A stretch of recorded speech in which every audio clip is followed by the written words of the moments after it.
Hey guys, it's Vinny B with Dead on Board Gaming, and today we're going to crack a box of Outsiders. And I thought while we did it, we would talk about, there's a conversation going around about the necessity of rarity in TCGs. Is it good for the game? Is it bad for the game? Would there still be value in cards as you find the cards that are playable? Which there is no doubt that would happen. That is, like, there would be cards worth more either way. That's just the way it is. But I don't think it could sustain itself. Because would there be reasons to crack boxes? If everything was a common, would there be reasons to even crack into boxes, right? So, and then by that standard, how many single sellers do we have? Now, this can have an effect two different ways. I think it could either make the cards extremely valuable because, again, who's cracking the packs? Because there's nothing to really chase. There's not a card to open that directly has value until it's proven inside of gameplay, which, you know, is great for a game. But leads me to question, how would it affect it either way? And I feel like it would feel more like an LCG, or it's just like everyone go buy your cards. And I think that's how it would turn into selling it, as everyone wouldn't sell singles. They would sell the set as the TCG. Like the people that cracked it, since there's no real way to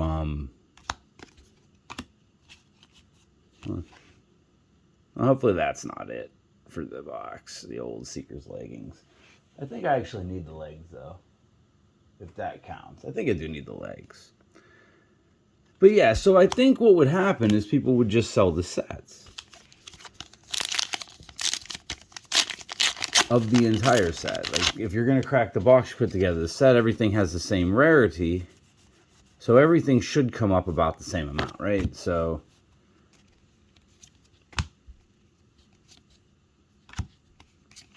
I don't know.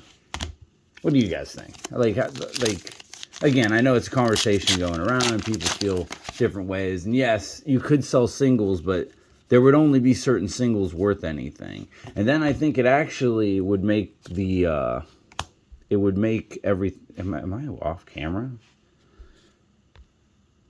Oh, that's why. Well, that's terrible.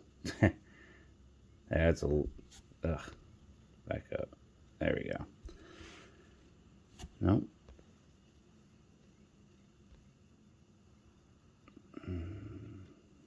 I guess we'll see. Spiked pit trap foil.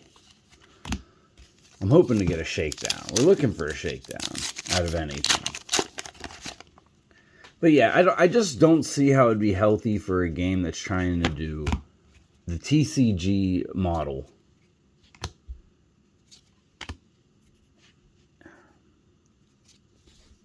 Leaning on no rarity. Like, no rarity just doesn't seem like it's the way to go. You know what I mean?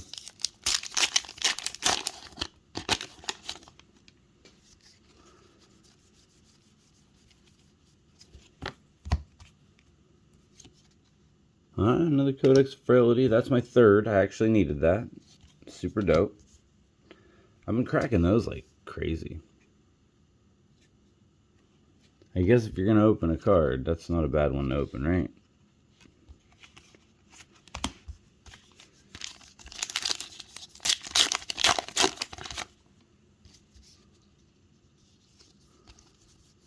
I don't want to go backwards like that. There we go. I needed this for my Blitz set so I can play it tonight. Awesome. This was like literally why I cracked the box. That was the reason to hopefully open a shakedown. Which, searching for any singular card in this set seems like a very bad bet.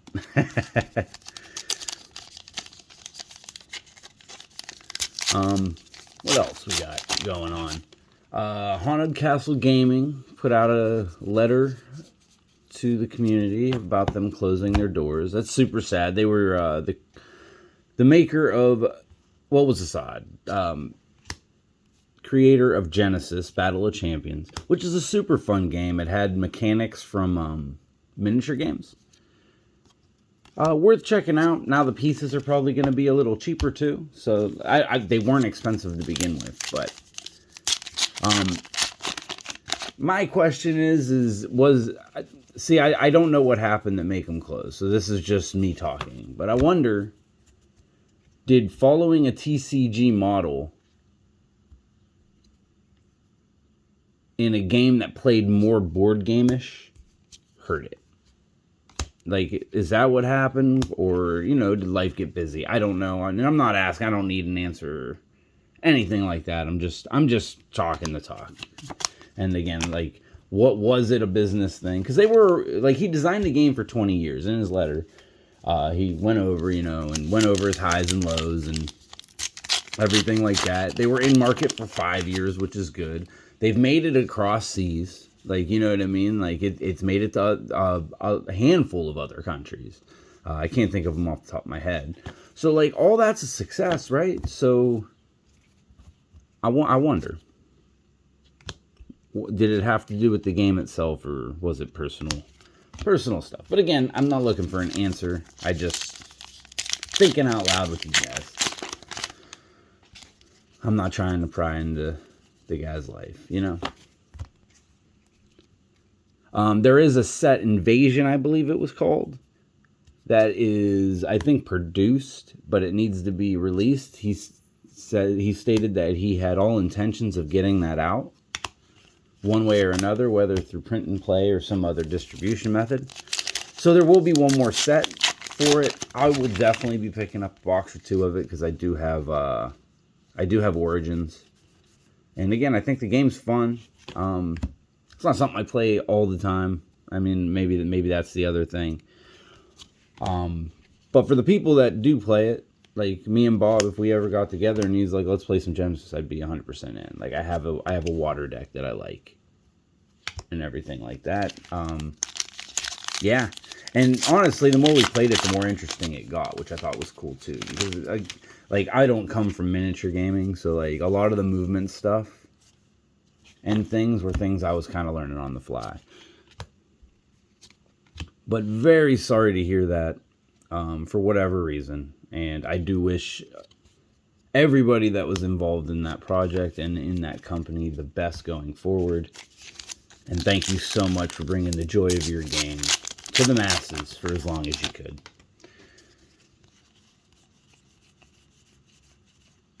Man, and then in Flesh and Blood, like the God boxes thing, people are opening God boxes, and I'm stuck with, God, these boxes.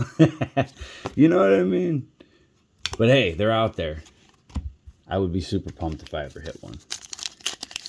I'd be super pumped if I ever hit one. We're flowing fairly good here. But back to the rarity thing, I think they need rarities. I think there needs to be harder to find cards. Especially because I think if you do everything's the same rarity, like there's going to be more powerful cards, right? That'll show up more. And it could ruin limited experiences. I'm trying to remember the name of the card. It was a green card in the Cons block. In Cons sealed, but it was like the second set, I think. And it was the green creature that, what was it, manifested a card from the top of your deck and made a morph creature? Manifest, yeah. But it did it at the end of every turn. That card was a rare. So it was everywhere. And that card shouldn't have been a rare because it shouldn't have been everywhere. And that's another thing. Unless you're not going to focus on limited, which I think is another not good decision into card space. I think having a strong limited is a thing you really kind of want to lean on. So I don't know. I can't see a world where if you're chasing the TCG model, that getting rid of rarity makes it better. Again, I feel like it feels like an LCG. It's like, just buy the cards. And again, maybe that's how they end up being sold, is like people just put together sets and they're like, hey, for $100 you can, I put together the whole set. All the cards have the same rarity. There's nothing to really do. And then if you're patient, you can wait for a meta to kind of evolve. But again, if you balance the game, the meta would solve itself inside itself. And with no real cost restriction, I mean, it'd be good. The other thing would be distribution. Like, how many cards are in the set? Because I think for it to work and to have a supply and demand dynamic, I think you have to have each set has to be 600 cards. You have to make it hard to pull the card. And again, without rarity, what are you doing? And then, you know what I mean? And then if you go less than, 14 cards, 14 cards, are you doing limited? And if you're not doing limited, again, as a TCG, you just keep narrowing and narrowing and narrowing your selling points. And I just don't think that's where you want to be. Again, would love to hear everybody's opinion.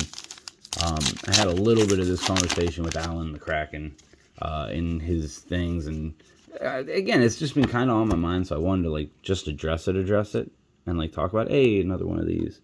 I need it in cold foil, but I can also just use them because, again, I think I'm going assassin tonight. All right, 3 more packs. 3 more packs. Nothing too crazy, but I did get my shakedown, which again was the main reason I wanted to crack the box. So anyways, like this plus the news, I want to start doing a segment like this. This is kind of like a prototype to a segment we're gonna be coming out with. I'm not even gonna give the name yet because I like the name a lot. It's gonna be spread. But this is kind of it. I don't know if we're gonna always do it over boxes or anything like that, but I want to do a segment where we just talk about whatever the topic is in the community from any TCG, really, because I really do just follow the industry, more so than I really ever gave myself credit for. But I actually do follow it more. The more I talk to other people, I realize I really do pay way more attention. Last pack magic, baby. Than most. So being able to do it. So I'm hoping to do something like this on maybe a weekly to bi-weekly basis and kind of touch on different newses, such as, Lorcana. I think, in about a week, they're finally going to do a gameplay, a demo, which that's very exciting. How's the gameplay? Very excited to find that out. So things like that. Let me know what you guys thought of this. If you guys made it to the end, let me know if you like the idea of, a little bit of a all-encompassing, it doesn't matter the game. If there's news to talk about, we'll talk about it. Because again, I really do just kind of follow it. And, Flesh and Blood's my game. But, the channel's dedicated to tabletops and TCGs in general and this and that. And I feel like this kind of segment would really kind of be a really good segment for what we've been trying to build in this community and in Dead on Board in general. So again, guys, thank you so much. You guys are the best community in gaming. Don't let anyone tell you different. Thank you so much, and I will catch you guys next time.